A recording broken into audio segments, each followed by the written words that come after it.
सब कर्म का खेल होता है। जमींदारी, राजा बनना, भिखारी बनना, संतान होना, बांझ होना, ये सब हमारे और आपके कर्मों का खेल होता है। रानी पवर रेखा विचार करती है, महाराज उग्रसेन विचार करते हैं, परमात्मा पता नहीं हमारे ऐसे कौन से पूर्व जन्म के दुष्कर्म है जिसके कारण किसी संतान का चेहरा हमें देखने को नहीं मिला, पता नहीं क्या होगा।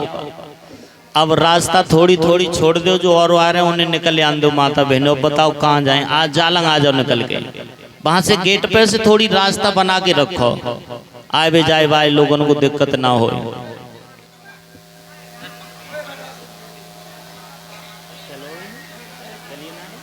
वोल्टेज तो पूरे मिलना रहेगा, पंखा काहे में चल जाओ, बिजली चलती। गेट को थोड़ो साफ रखो। अब जो बड़ी बूढ़ी माताएं बहनें बैठी हैं ना वहाँ गेट पे, बैठने तो सोच रही अब बंद है, अब यहाँ से एंट्री सबकी। ए अम्मा और गेट फुरावाए दे।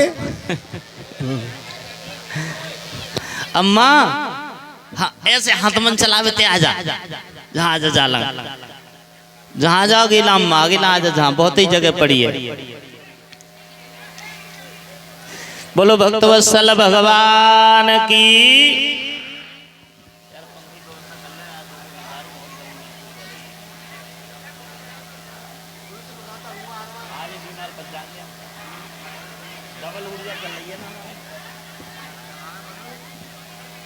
भक्तों सौगते बताने लगे हैं राजा परीक्षित के लिए, राजन आज पवर रेखा और महाराज उग्रसेन मन में विचार करते हैं, पता नहीं परमात्मा क्या होगा।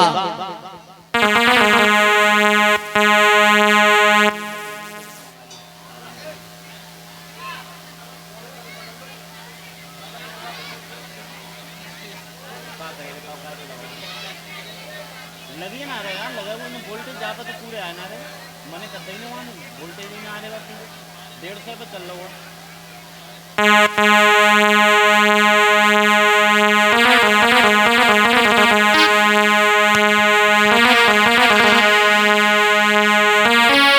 बेटा बिन जीवन नाई रे कैसा रे हमारो,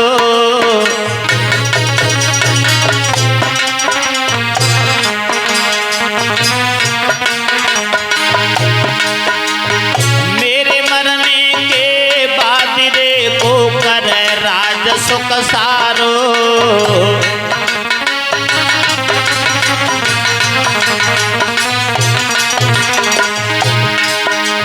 महाराज हमारो कायम सदा मुकाम,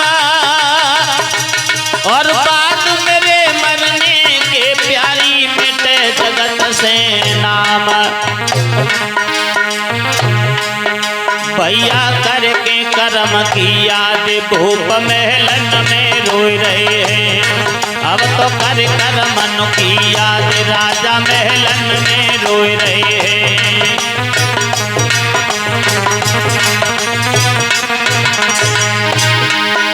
महलन में रोई रहे हैं, राजा महलन में रोई रहे हैं, अब तो कर कर्म की याद भूप महलन में रोई रहे हैं।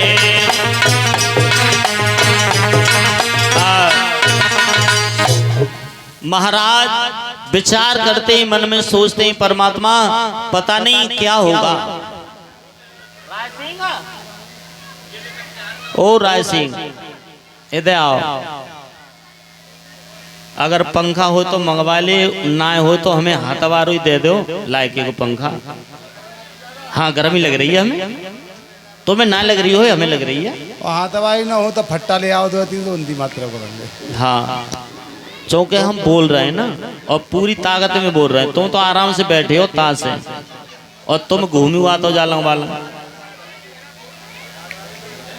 करवा लो व्यवस्था, करवा लो, पंखा ले आओ लगवा दो। सुगते बताने लगे हैं राजा परीक्षित के लिए, राजन आज पवर रेखा अपने पति की बात को सिरोधार करके और कहने लगी है, महाराज इसका दुख हमें भी है, हमारे घर में किसी बेटी बेटा का जन्म नहीं हुआ, अब पता नहीं आगे क्या होगा, हमारे तुम्हारे मरने के बाद में हमारी संपत्ति का कोई वारिस नहीं बचेगा महाराज, अब क्या करें हम, बड़ी चिंता है। एक दिन पवर रेखा अपनी सहेलियों को साथ में लेकर और अपने बाग में घूमने के लिए गई है। सारी सहेलियां पवर रेखा को जंगल में अकेली छोड़ के चली गई, पवर रेखा अकेली रह गई है, बाग में घूमने लगी है। पवर रेखा के सामने एक दुर्मिलक नाम का राक्षस आया, जो उग्रसेन का भेष धारण जिसने किया, और दुर्मिलक नाम के राक्षस ने उग्रसेन का भेष धारण करके रानी के सामने प्रकट हो गया। जब रानी के सामने प्रकट हुआ,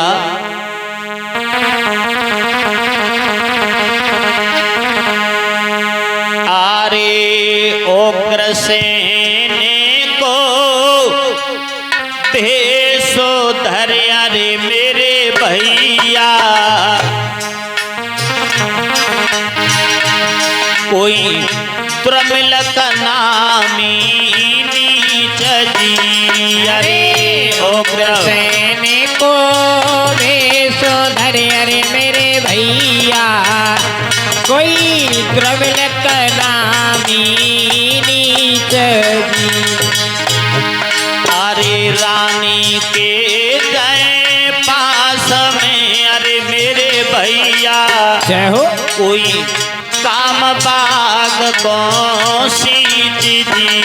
अरे रानी के जाए पास में, अरे मेरे भैया कोई काम बाग को सीखे जी। अरे राक्षसियों कहने लगो, अरे मेरी रनिया कोई मानो बात मार जी। अरे राक्षसियों कहने लगो, अरे मेरी रनिया कोई मानो बात मारे।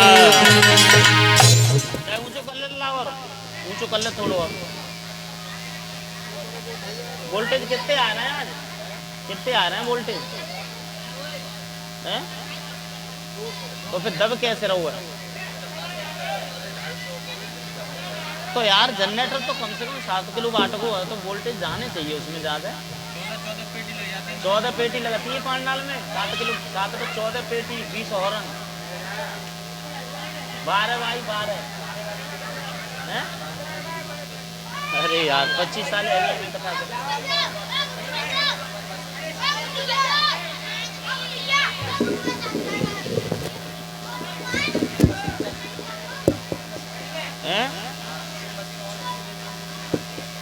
हेलो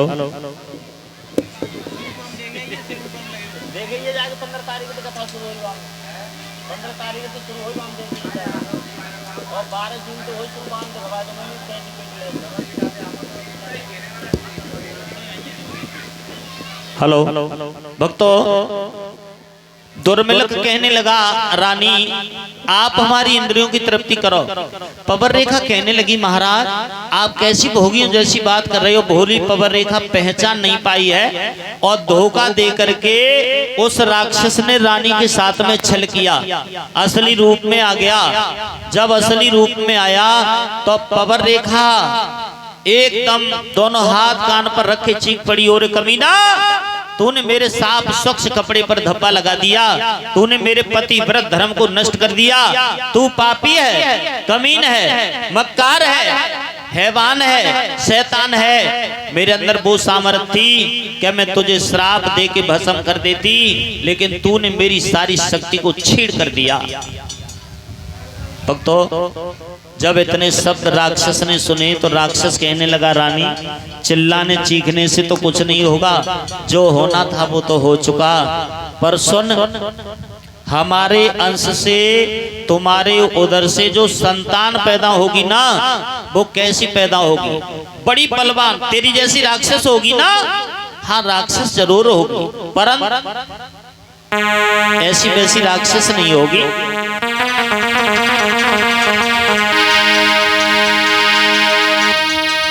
कि मेरे समान योद्धा होगा और लड़कर कोई जीत न न पाएगा।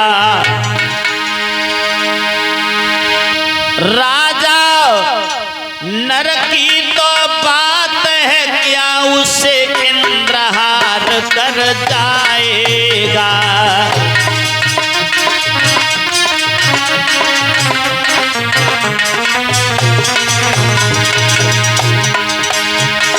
राजा नर की तो बात है क्या, उसे इंद्रहार कर जाएगा।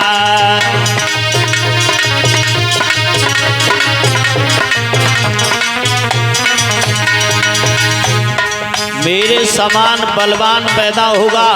राजा नर की तो बात छोड़ो, उसके सामने देवराज इंद्र घुटने टेक जाएंगे, हार जाएंगे। और ऋषियां मुनियां गौ ब्राह्मण को बेशक वह बहुत सताएगा, पर रानी तुमको याद रहे ईश्वर से मारा जाएगा।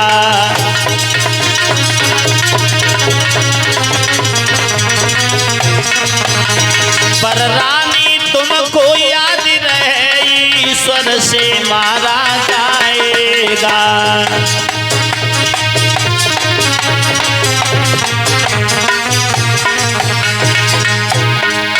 भैया के कितनी बात वो राक्षस वहां से रम गो है। अब तो के कितनी बात वो राक्षस वहां से रम गो है।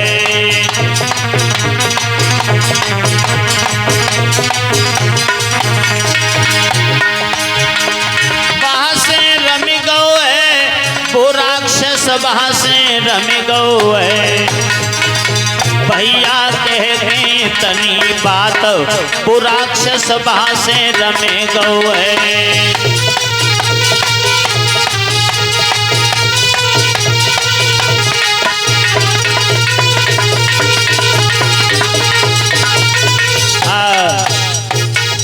इतनी बात कह करके वो राक्षस वहां से अंतर ध्यान हो गया। जब राक्षस चला गया, पवर रेखा अपनी सहेलियन के पास में आई है। सहेलियां कहने लगी है, बहना तुम्हारा ये श्रृंगार कैसे उजड़ा हुआ है। तो अब पवर रेखा बात को छुपाए के कहने लगी, बहना आप हमें बाग में अकेला छोड़ के चली गई। बंदर आया, बंदर ने हमारा श्रृंगार उजाड़ दिया, सारी साड़ी को उखाड़ दिया। बात छुपा गई, घर आई है। समय बीतने लगा है भक्तों, और समय बीतने के तत्पश्चात जब प्रसव का समय आया तो इस पवर रेखा ने एक बालक को जन्म दिया। और जब इस बालक का जन्म हुआ है ना, तो बड़े बड़े भयंकर अपशकुन होने लगे हैं। नदियां, तालाब, समुद्रों में उबाल आने लगा है। नदियां, तालाब, समुद्रों में उबाल आने लगा। लेकिन भक्तों,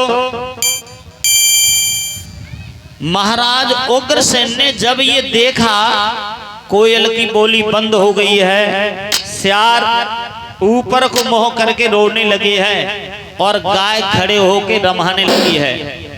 जब इस बालक के जन्म होने का समय आया है, प्रसव का समय जब आया है, तब ऐसे ऐसे भयंकर जब अपशकुन हुए हैं, तो महाराज उग्रसेन ने मन में एक विचार किया, अभी तो ये बालक पैदा हुआ है, तब ऐसे ऐसे अपशकुन हो रहे हैं, और जब ये बड़ा होगा तो पता नहीं क्या होगा।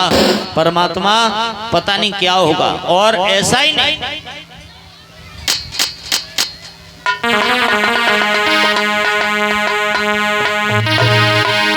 कि पैदा होते ही बालक के आंधी तूफान मचाती है, कोयल की बोली बंद हुई और ठाड़ी गाय रमाती है।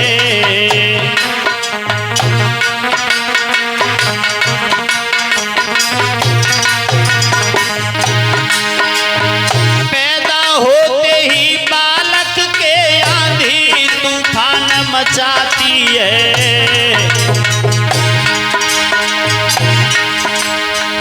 कोयल की बोली बंद हुई और ठाड़ी गाय रमाती है।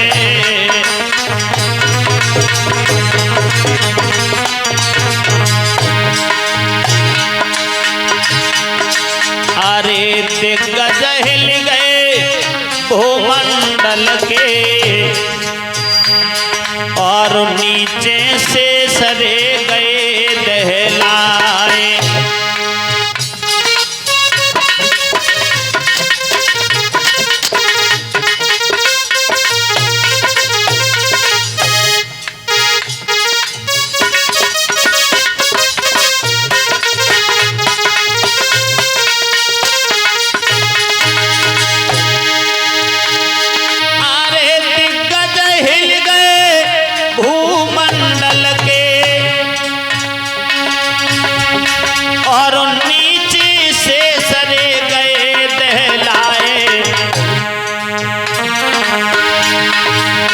जादिन जन्म भयो बालक को और सब ही यश गुण पड़े दिखाए।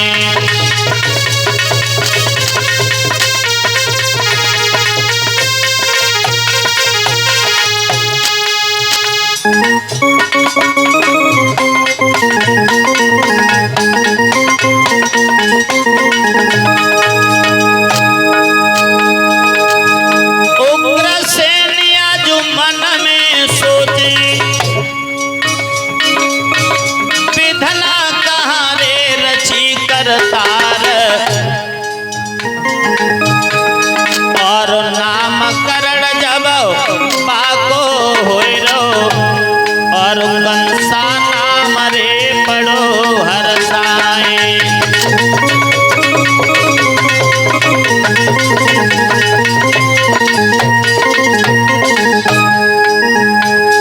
अरे धीरे धीरे समय बीत रो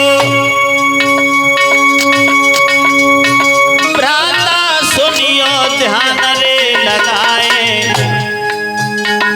और 12 साल को कंसा होए गो तुमको साची रहे बताए।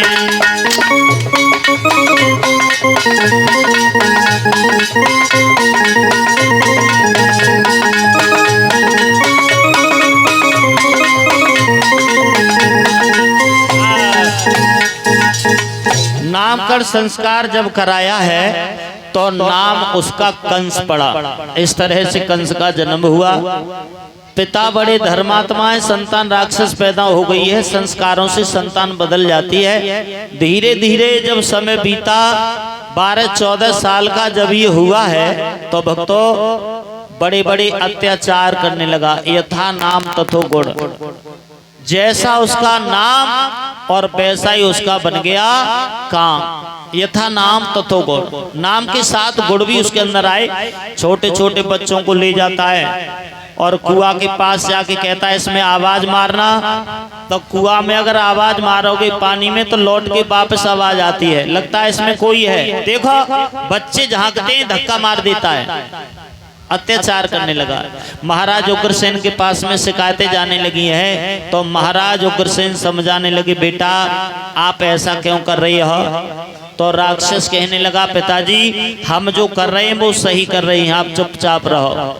कंस है ना, नाम के साथ गुण भी है उसके अंदर। ऐसे अत्याचार वो करने लगा।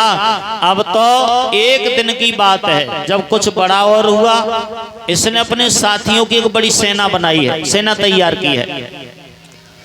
अपने जैसे इकट्ठे लड़काओं को कर लिया। जब अपने जैसे लड़काओं को इकट्ठा किया और बोला आज चलो हम दरबार में चल के देखते हैं अपने पिता के पास।